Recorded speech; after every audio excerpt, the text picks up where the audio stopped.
Hello students, welcome to enjoy chemistry with us. MCQ doubt discussion के session में आपका बहुत बहुत स्वागत है। Let's start our class. The actual weight of molecule of water is, तो हमें एक मॉलिक्यूल का वेट हमें फाइंड करना है।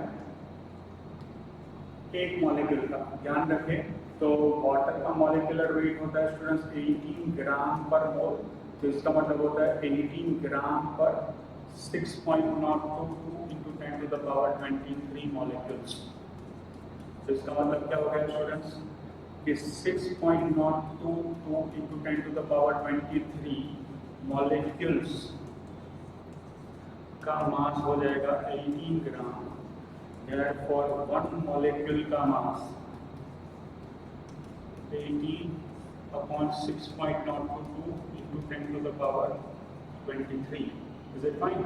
तो इसको मैं 6 ले लूँ तो approximately 3 into 10 to the power -23 gram एक मॉलिक्यूल का मास हो जाएगा। And that is option number 2। ध्यान रहे 18 gram will not be the answer. क्यों? क्योंकि ये एक मोल मॉलिक्यूल का मास होता है स्टूडेंट्स। ठीक है ना? चलो next question. What is the mass of a molecule of CH4? यहाँ पर क्या पूछा है? एक मीथेन मॉलिक्यूल का मास पूछा है। तो मीथेन का मॉलिक्यूलर वेट होता है स्टूडेंट 16 ग्राम पर मोल। सेम वे हम सॉल्व कर लेंगे 6.022 into 10 to the power 23 methane molecules का मास कितना होगा? वो हो जाएगा 16 ग्राम। Therefore, 1 मीथेन मॉलिक्यूल का मास हो जाएगा 16 divided by 6.022 into 10 to the power 23। इसको हम 16 by 6 अगर हम ले लें into 10 to the power -23, तो ये हो जाएगा 8 by 3 into 10 to the power -23, और ये ऑलमोस्ट होता है 2.67 into 10 to the power -23 ग्राम। तो this is the closest value. ठीक है? चलिए,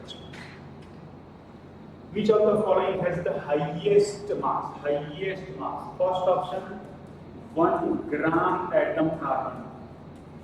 इसका मतलब होता है 1 मोल कार्बन। इसका मतलब होता है 12 ग्राम कार्बन। सेकंड ऑप्शन है हाफ मोल ऑफ मीथेन। तो हाफ मोल ऑफ मीथेन होता है half into 16 equals to 8 gram. Third that is 10 ml of H2O। तो ध्यान रहे कि ये होता है लिक्विड। तो जब भी सॉलिड और लिक्विड का वॉल्यूम निकालना होता है तो हमें उसके डेंसिटी का यूज करना पड़ेगा। 22.4 वाला कंसेप्ट यहाँ पर एप्लीकेबल नहीं होगा, क्योंकि वो सिर्फ और सिर्फ गैसियस स्टेट के लिए ही एप्लीकेबल होता है। तो हमें पता है कि वाटर की डेंसिटी होती है कितनी? 1 ग्राम पर ml। तो ये हो जाएगा 10 ग्राम H2O। And fourth option 3.011 into 10 to the power 23 O atoms। इसका मतलब हो गया कि 0.5 मोल O atoms, और एटम्स है तो एटॉमिक वेट से मल्टीप्लाई करेंगे, एंड दैट इज 0.5 into 16, तो ये हो गया 8 ग्राम ऑफ O। और हाईएस्ट पूछा है तो आंसर हाईएस्ट हो जाएगा 12 ग्राम कार्बन। तो ये हो गया 1 ग्राम एटम। ध्यान रहे कि 1 gram atom is a single word that indicates mole atom. Which of the following contains least number of molecules? Least number of molecules का मतलब है कि जिसमें number of moles जिसके सबसे कम है वो हमारा आंसर हो जाएगा। तो first n is equals to W upon m करेंगे, तो 4.4 upon 44, this is going to be 0.1 mole CO2। Second n is equals to W upon m करेंगे, that is 3.4 upon 17, that is 0.2 mole NH3 हो जाएगा। Third n is equals to W upon m 1.6 upon 16, 0.1 mole CH4 हो जाएगा। And fourth W upon m 3.2 divided by 64 होगा students. and that is going to be 0.05 mole SO. Our answer is this. ठीक है, अगर इसमें atoms पूछा होता तो हमें एक स्टेप और करना पड़ता, पर मॉलिक्यूल कितने एटम्स है वो हमें चेक करना पड़ता। लेट्स डू दैट कि यहाँ पर मॉलिक्यूल 3 एटम्स है तो 3 into 0.1 equals to 0.3 mole total number of atoms हो जाएंगे। यहाँ 3 हाइड्रोजन और 1 नाइट्रोजन है तो 4 into 0.2 equals to 0.8 mole total atoms हो जाएंगे। एक कार्बन और 4 hydrogen that is 5 into 0.1 equals to 0.5 mole atoms हो जाएंगे। और एक सल्फर और 2 oxygen 3 into 0.05 equals to 0.15 mole atoms हो जाएंगे। ठीक है, चलिए स्टूडेंट्स, ऐसा चीज जो क्वेश्चन पूछा है वो मॉलिक्यूल्स का है तो ऑब्वियसली हमारा आंसर ऐसा हुआ है। The number of molecules in 4.25 gram of NH। तो सबसे पहले तो हमें क्या निकालना है, नंबर ऑफ मोल्स की निकाल लेने हैं। तो 4.25 divided by molecular weight is 70, तो ये हो जाएगा 0.25 मोल NH3। और इसके मॉलिक्यूल्स निकालना है तो ऑब्वियस है, इसको हम एवोगैड्रो नंबर से मल्टीप्लाई कर लेंगे। तो ये बन जाएगा जैसे 1.5 into 10 to the power 23 molecules, और ये मैच करेगा फर्स्ट ऑप्शन। ठीक है, चलिए elements A and B form two different compounds B2A3 and B2A। जब दो एलिमेंट्स डिफरेंट कंपाउंड बनाते हैं तो उसको क्या कहते हैं, law of multiple proportions.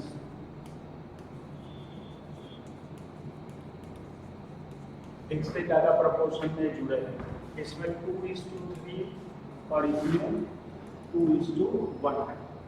0.05 moles of B2A3 weight 9 gram and 0.1 mole B2A का मास है 10 ग्राम, और हमें फाइंड करना है A एंड B का एटॉमिक वेट। तो सबसे पहले B2A3 की इंफॉर्मेशन को यूज कर रहा हूँ, ध्यान से देखना कि 0.05 मोल का मास है 9 ग्राम, तो 1 मोल का मास कितना हो जाएगा, 9 डिवाइडेड बाय 0.05 दैट इज 180 ग्राम हो जाएगा। और 1 मोल का मास जितना होता है उसको हम क्या कहते हैं स्टूडेंट्स, मॉलिक्यूलर वेट कहते हैं। Now will apply this concept to B2A। उसमें लिखा है कि 0.1 मोल का मास है 10 ग्राम, तो 1 मोल का मास हो जाएगा 10 डिवाइडेड बाय 0.1 इक्वल्स टू 100 ग्राम। तो B2A का 1 मोल का मास 100 ग्राम, तो ये क्या हो गया है, उसका मॉलिक्यूलर वेट हो गया है। ठीक है, अब इसकी क्लासिकल मेथड को यूज करके हम आगे बढ़ेंगे। इसको यूज करेंगे B2A3, तो B2A3 का मॉलिक्यूलर वेट है स्टूडेंट्स 180, माने 2 times atomic weight of B and 3 times atomic weight of A equals to 180 gram per mole, और 2 times atomic weight of B and 1 time atomic weight of A equals to 100 gram per mole। इसको अगर मैं लिखूं तो twice B plus 3A equals to 180 and twice B plus A equals to 100। अब इस concept को अगर मैं यूज कर दूं तो ये कट जाएगा और ये बनेगा twice A equals to 80, तो A equals to आंसर बनेगा 40। ठीक है, और दूसरा क्या है स्टूडेंट्स, यहाँ पर इसको इसमें सब्स्टिट्यूट कर देंगे तो B का आंसर मेरे ख्याल से बन जाएगा 30। तो क्वेश्चन में पहला क्या है, पहला A है फिर B है, तो A का आंसर 40, B का आंसर 30, तो आपका आंसर बन जाएगा 3। ठीक है ना। सारे के सारे क्वेश्चंस के लिए आप एक चीज जरूर कर लें, पहले क्वेश्चन को देखें, खुद से सॉल्व करें, फिर अगर कुछ कंफ्यूजन हो या तो आपने जो किया है वो सही है या नहीं है, इसके लिए फिर वीडियो को प्ले कर लें। ठीक है, चलिए 5.6 लीटर ऑक्सीजन एट एनटीपी। ठीक है ना, ऑक्सीजन गैस होता है और एनटीपी का मतलब हम एसटीपी करेंगे, और कंसेप्ट हमें पता है कि नंबर ऑफ मोल्स में अगर कन्वर्ट करना है तो वॉल्यूम को 22.4 से डिवाइड कर लो या तो 22,400 ml से डिवाइड कर लो। तो 5.6 डिवाइडेड बाय 22.4 करेंगे तो answer is going to be 1/4 mole oxygen. और ऑक्सीजन अगर वो गैस के फॉर्म में है तो डेफिनेटली उसका एक्सिस्टेंस O2 मॉलिक्यूलर वर्जन में होता है। 4.4 gram of an unknown gas occupies 2.24 liter volume at STP। वो गैस कौन सा होगा? अब देखो ये तीन ऑप्शन तो इंडिविजुअल है, जबकि ये जो ऑप्शन है ना उसमें 1 and 3 बोथ लिखा है। अब इसका मतलब ये हुआ कि जब भी ऐसे ऑप्शन हो या एक ऐसा ऑप्शन हो ऑल द अबव, तो इस केस में सारे के सारे ऑप्शन हमें इंडिविजुअली चेक करने पड़ेंगे। लेकिन सबसे पहले 2.24 लीटर वॉल्यूम ऑक्यूपाई करता है, तो 2.24 लीटर 4.4 ग्राम है, therefore 22.4 लीटर कितना होगा? 44 ग्राम होगा। 22.4 लीटर कितना होता है? 1 मोल होता है। माने 1 मोल का मास कितना है? 44 है। माने इसका मॉलिक्यूलर वेट कितना हो गया? 44 ग्राम पर मोल जितना हो गया। अब किसका मॉलिक्यूलर वेट 44 ग्राम पर मोल है ये हम चेक करेंगे। तो N2 में नाइट्रोजन का 14 होता है और ऑक्सीजन का 16, तो 28 + 16 इसका हो गया 44। कार्बन का 12 और ऑक्सीजन का 16, तो 12 + 32 ये भी हो गया 44। ये हो गया 12 + 16, ये हो गया 28, तो ये अलाउ नहीं है। और 1 and 3 दोनों अलाउ है, तो आंसर हमारा हो जाएगा 4। Which contains least number of molecules। अब इसको ध्यान से देखिए, 1 ग्राम 1 ग्राम 1 ग्राम 1 ग्राम, नंबर ऑफ मॉलिक्यूल्स हमें क्या फाइंड करने हैं? लीस्ट। तो जिसके नंबर ऑफ मोल्स कम है उसमें नंबर ऑफ मॉलिक्यूल्स कम होंगे। अब नंबर ऑफ मोल्स जो है ना उसकी फॉर्मूला है W/M। तो N is directly proportional to W and N is inversely proportional to molecular weight। अब सबका वेट तो सेम दे रखा है, तो इसके ऊपर हम नहीं जाएंगे, हम किसका यूज करेंगे? इसका यूज करेंगे। और वर्ड क्या दे रखा है? लिस्ट। लिस्ट का मतलब क्या होगा कि जिसका मॉलिक्यूलर वेट मोस्ट होगा, या तो आप कह सकते हैं कि हाईएस्ट होगा, उसके नंबर ऑफ मोल्स क्या होंगे? लिस्ट। जिसके नंबर ऑफ मोल्स लिस्ट होंगे डेफिनेटली उसमें नंबर ऑफ मॉलिक्यूल्स भी क्या होंगे? लिस्ट होंगे। ठीक है, देखते हैं। किसका मॉलिक्यूलर वेट है 44, नाइट्रोजन का 28, ऑक्सीजन का 32 और हाइड्रोजन का 2। तो सबसे ज्यादा मॉलिक्यूलर वेट है कार्बन डाइऑक्साइड का, माने सबसे बड़ा डिनोमिनेटर होगा कार्बन डाइऑक्साइड के केस के लिए, तो सबसे small value of number of moles will be for carbon dioxide. So answer is 1. So, if VmL vapor of a substance at NTP weight W ग्राम, तो उसका मॉलिक्यूलर वेट हमें find करना है। तो मॉलिक्यूलर वेट कैसे फाइंड करेंगे students?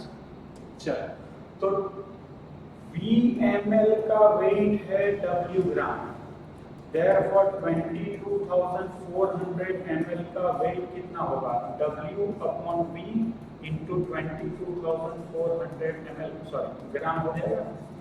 22,400 ml का मतलब होता है 22.4 लीटर, इसका मतलब होता है 1 मोल। तो 1 मोल का मास इज मच, इसका मतलब ये हो गया कि यही क्या हो गया? उसका मॉलिक्यूलर वेट हो जाएगा। And the answer is first. चलिए,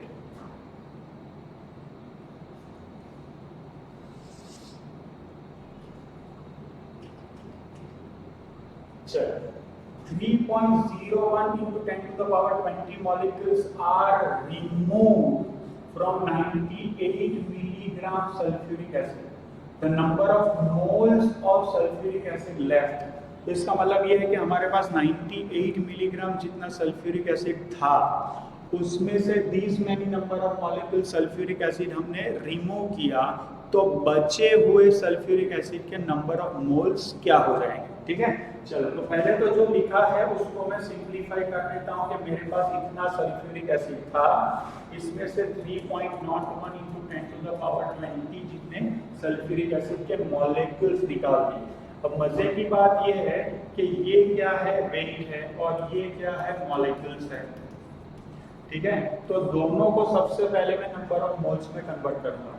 वेट को नंबर ऑफ मोल्स में कन्वर्ट करने के लिए मॉलिक्यूलर वेट से डिवाइड करते हैं, और मॉलिक्यूल्स को नंबर ऑफ मोल्स में कन्वर्ट करने के लिए एवोगैड्रो नंबर से डिवाइड करते हैं। ठीक है, तो 98 ध्यान रहे कि ये क्या दे रखा है, मिलीग्राम है, तो ग्राम में कन्वर्ट कर दिया, divided by 98 minus 3.01 into 10 to the power 20 divided by Avogadro number 6.02 into 10 to the power 23। ये तो कट जाएगा, तो ये बनेगा 1 into 10 to the power -3, ये -3 तो हो जाएगा, और ये हो जाएगा 1/2, तो इसको मैं लिख लूँ 0.5, तो 1 into 10 to the power -3 minus 0.5 into 10 to the power -3, तो answer is 0.5 into 10 to the power -3 mole H2SO4 बचेगा, and our answer is 2। Is it? चलिए, A gas is found to have formula COX times। जब भी आपको ऐसी formula दे दी जाए ना students, तो अंदर जो है ना उसको मान लो कि वो क्या है, पता है, वो एम्पिरिकल फॉर्मूला है, और ये जो है ना ये अपना इंटीजर नंबर है। It's VB। VB क्या होता है स्टूडेंट्स? VB होता है वेपर डेंसिटी, और आपको रिलेशनशिप पता है कि मॉलिक्यूलर वेट और वेपर डेंसिटी में रिलेशन है कि वेपर डेंसिटी की वैल्यू को अगर आपने डबल कर लिया तो it will give you molecular weight. आगे बढ़ेंगे, वेपर डेंसिटी की वैल्यू 70 है, तो x की वैल्यू पूछी है, तो molecular weight is equal to twice d, 2 into 70 is equal to 140 gram per mole. अब मैं फाइंड करूंगा empirical weight. Empirical weight of CO, that is going to be 12 plus 16 is equals to 28 gram per mole. 28 gram per मोल। तो अब integer x की value क्या होगी? Integer x की value होगी molecular weight upon empirical weight, that is 140 divided by 28, your answer is 5। और अगर आपको फॉर्मूला बनानी है तो that formula is going to be this। Is it fine? चलिए नेक्स्ट क्वेश्चन पर आगे बढ़ते हैं। Vapor density of gas is 11.2, volume occupied by 2.4 gram of these at STP। सबसे पहले तो इसका यूज कर लेते हैं, m is equals to twice d, that is 2 into 11.2 is equals to 22.4 gram per मोल। इसका मतलब क्या होगा कि 22.4 ग्राम है तो ये 1 मोल होगा, 22.4 ग्राम है तो ये 1 मोल होगा। अगर 22.4 ग्राम है तो वो 22.4 लीटर होगा। क्यों? क्योंकि 1 मोल का वॉल्यूम एसटीपी पर कितना होता है स्टूडेंट्स? 22.4। अब उसका वेट कितना दे दिया है? 2.4, तो 22.4 ग्राम का वॉल्यूम 22.4 है, तो ऑब्वियस है 2.4 ग्राम का वॉल्यूम 2.4 लीटर हो जाएगा, and this is the answer. Okay, next question. The volume of a gas in discharge tube is these ml, of course at STP, then the number of molecules of gas in the tube is 22,400 ml अगर volume है तो उसका मतलब होता है 1 मोल molecule होंगे, that is 22,400 ml है, तो इसका मतलब होगा कि 6.02 into 10 to the power 23 जितने मॉलिक्यूल्स होंगे। Therefore 1.12 into 10 to the power -7 ml अगर है तो 1.12 into 10 to the power -7, 6.02 into 10 to the power 23 divided by 22400। अब इसको सिंप्लीफाई कर लेते हैं students. 1.12 into 6.022 into 10 to the power -7, 10 to the power 23 divided by 2.24 into 10 to the power 4। अब इसको सॉल्व करेंगे तो ये 2 से कटेगा और ये बन जाएगा 3.011, या तो 3.01। अब इसको सॉल्व करेंगे तो ये कैंसिल होगा -11 और ये हो जाएगा 12, तो ये बनेगा 3.01 into 10 to the power 12 molecules. Now let's search for the correct option. Yes, 3 is the answer. ठीक है, चलो स्टूडेंट्स नेक्स्ट क्वेश्चन देखते हैं, and that is the number of electrons in 3.1 milligram of nitrate is, Avogadro की value हमें लेनी है कितनी, दैट इज 6। चलो तो सबसे पहले तो नाइट्रेट का मास निकालते हैं students, that is 14 plus 3 oxygen का 48 इक्वल्स टू 62। ठीक है, अब इसके नंबर ऑफ मोल्स निकालेंगे, W/M दैट इज 3.1 मिलीग्राम है स्टूडेंट्स, डिवाइडेड बाय 62, तो ये हो जाएगा 0.1/2 दैट इज 0.05, माने 5 into 10 to the power -5 mole nitrate है हमारे पास। ठीक है, अब इसको ध्यान से समझेंगे, इसमें क्वेश्चन में दिया हुआ है इलेक्ट्रॉन, ऐसे केसेस में आपको बहुत ध्यान से देखना है कि आपको टोटल नंबर ऑफ इलेक्ट्रॉन्स दिया है या सिर्फ इलेक्ट्रॉन्स दिया है, तो आप total number of electrons check करेंगे, लेकिन कभी इसमें वैलेंस इलेक्ट्रॉन्स दे देते हैं, तो वैलेंस इलेक्ट्रॉन सॉल्व करने के लिए आपको सिर्फ आउटर मोस्ट ऑर्बिट में है जितने इलेक्ट्रॉन उतने इलेक्ट्रॉन को ही काउंट करना है। दूसरी बात, जब किसी भी आयन के ऊपर नेगेटिव चार्ज होता है तो वो नेगेटिव चार्ज जितने इलेक्ट्रॉन्स उसके अंदर एक्स्ट्रा होते हैं, जैसे कि नाइट्रेट के अंदर -1 चार्ज है तो 1 इलेक्ट्रॉन एक्स्ट्रा काउंट करना है, सल्फेट SO4 -2 में 2 इलेक्ट्रॉन एक्स्ट्रा काउंट करने हैं, PO4 -3 में 3 इलेक्ट्रॉन्स एक्स्ट्रा काउंट करने हैं। ठीक है स्टूडेंट्स, चलिए तो एक नाइट्रोजन है, 3 ऑक्सीजन है और एक्स्ट्रा एक नाइट्रोजन, एटॉमिक नंबर 7, तो टोटल इलेक्ट्रॉन्स हो जाएंगे 7, ऑक्सीजन का एटॉमिक नंबर 1 तो टोटल इलेक्ट्रॉन्स हो जाएंगे 24, एंड एक्स्ट्रा इलेक्ट्रॉन माने 1 इलेक्ट्रॉन एक्स्ट्रा है क्योंकि नेगेटिव चार्ज है -1, तो कुल मिलाकर उसके पास 32 मोल्स ऑफ इलेक्ट्रॉन है, तो 1 मोल नाइट्रेट के पास 32 मोल इलेक्ट्रॉन्स है, therefore 5 into 10 to the power -5 mole nitrate है हमारे पास, उसके पास 5 into 10 to the power -5 into 32 माने 160 into 10 to the power -5 mole electrons है। लेकिन मजे की बात है कि नंबर पूछा है तो फिर एवोगैड्रो से मल्टीप्लाई करना पड़ेगा, तो 160 into 10 to the power -5 and 6 into 10 to the power 23, तो ये हो जाएगा 960 into 10 to the power 18, तो 9.6 into 10 to the power 20 number of electrons हो जाएंगे, and that matches with option number 3। ठीक है स्टूडेंट्स, चलिए तो I hope you enjoy this session, मिलते हैं फिर नेक्स्ट सेशन में, till then keep learning, enjoy chemistry.